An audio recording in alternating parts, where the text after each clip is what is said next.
Well, this week, the Food and Drug Administration approved the country's first non-prescription oral contraceptive. It's called the O pill, and it is expected to expand birth control access for millions of people. But there's still some questions this morning. When exactly will it be available? How much will it cost?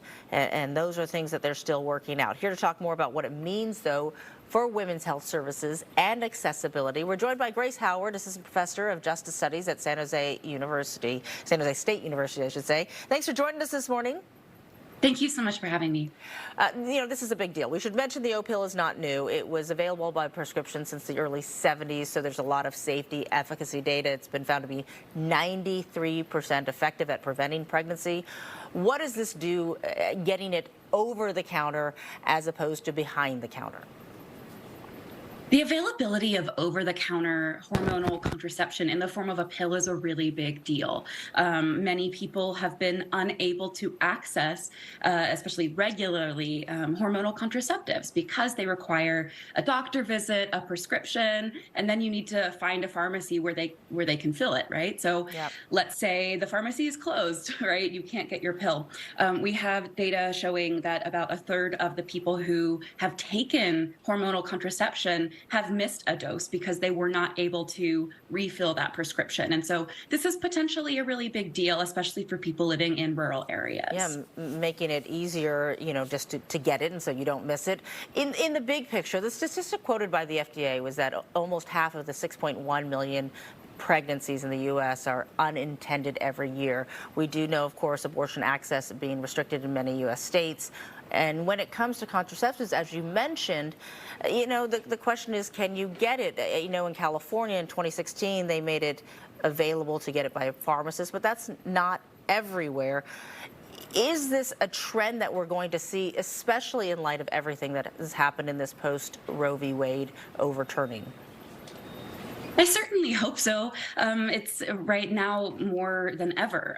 It's incredibly important for people to have the ability to stop ovulation is essentially what this contraceptive does, right? If you can't access abortion, being able to access birth control is more important than ever.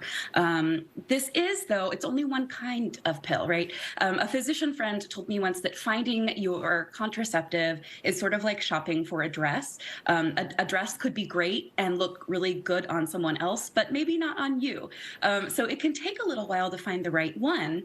It's great that we have this progestin-only pill available over the counter, but it is my hope that combination pills, right, with progestin and estrogen will be available. Well, and I think that's the message. I saw that the American College of Obstetricians and Gynecologists called it critically important, but the AMA went one step further, saying we hope this is just the first of several to be approved. Because these are out there, we do have the data. What do you think the barrier is to getting more of these contraceptive pills out there? And do you think there's going to be pushback or any kind of effort to stop this from being available?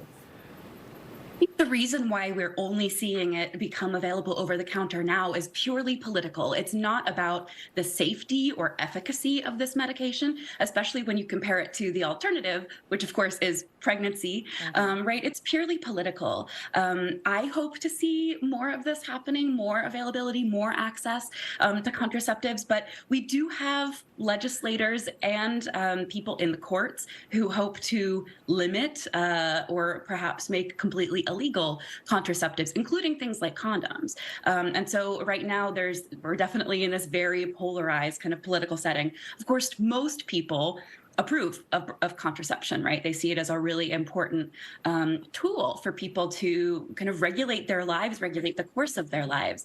But not everybody sees it quite that way. And I think it's important too, for people in California that have Planned Parenthood and have, certain other access available to them. I was reading about Kentucky, 120 counties in Kentucky, and 72 of those counties do not have obstetric services available.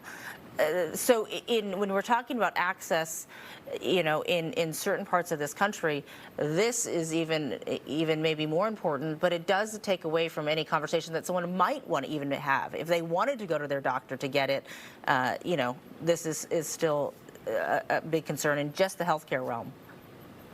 Absolutely, right? Having over-the-counter birth control available doesn't remedy this much larger problem, which is that people struggle to access healthcare in this country, quality healthcare that is close to where they live that they can afford. And there are a lot of reasons for that, right? This is, in some ways, sort of a band-aid that, yeah, maybe there's no gynecologist where you live, or maybe you live in a state with conscious clauses where healthcare providers, pharmacists are able to say, I don't believe in this, so I'm not going to give you the medication, right? That this sort of eliminates those hurdles, but there are still other hurdles, certainly, to accessing Yeah. these medications. And I know price also, when we talk about insurance and all those things, that can be a barrier as well. And we still do not know what the cost will be. The company is saying it'll be available in the first quarter of 2024. So the discussion continues. Grace Howard, we have to leave it there, but we appreciate your time this morning and, of course, your insight.